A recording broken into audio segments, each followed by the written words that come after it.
যারা বস্তায় আদা চাষ করছেন তারা এই মুহূর্তে এসে ভাবছেন যে বস্তায় আদা চাষে সেচ দেওয়া লাগবে কিনা।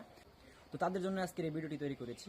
তো যেহেতু বস্তায় আপনারা চাষ করছেন, এখন পর্যন্ত যেহেতু আপনারা হারভেস্ট করেন নাই, তাহলে অবশ্যই আপনি বীজ হিসেবে সংরক্ষণ করার জন্য বস্তায় আদাগুলো রেখে দিয়েছেন। কাজেই আপনি যদি বীজ হিসেবে সংরক্ষণ করেন তাহলে অবশ্যই আপনার বস্তায় সেচ দেওয়া লাগবে। কারণ আপনি যদি এখন বস্তায় সেচ না দেন, তাহলে যদি মাটিতে রস না থাকে তাহলে আপনার আদাগুলো শুকিয়ে যাবে।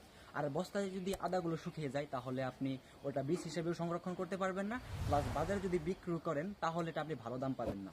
কাজেই আপনি বস্তায় যদি আদা চাষ করেন তাহলে অবশ্যই এই মুহূর্তে এসে আপনাকে সেচ দিতে হবে। তো আমরা যদি লক্ষ্য করি, দেখেন এই যে মাটিটা এখন শুকিয়ে গিয়েছে, তাহলে এখানে যদি আমরা এখন সেচ না দিই তাহলে এই আদাটা, এই যে রসটা, ওই রসটা মাটিয়ে শুষে নেবে এবং মাটিয়ে শুষে নেওয়ার ফলে ওই আদাটা চিমটিয়ে যাবে, মানে শুকিয়ে যাবে। শুকিয়ে যদি যায় তাহলে সেটা আমরা বীজ হিসেবে সংরক্ষণ করতে পারবো না। যদি বীজ হিসেবে সংরক্ষণ করি তাহলে সেটা ভালো একটি ফলন পাবো না। কাজেই আমাদের সেচ দিতে হবে।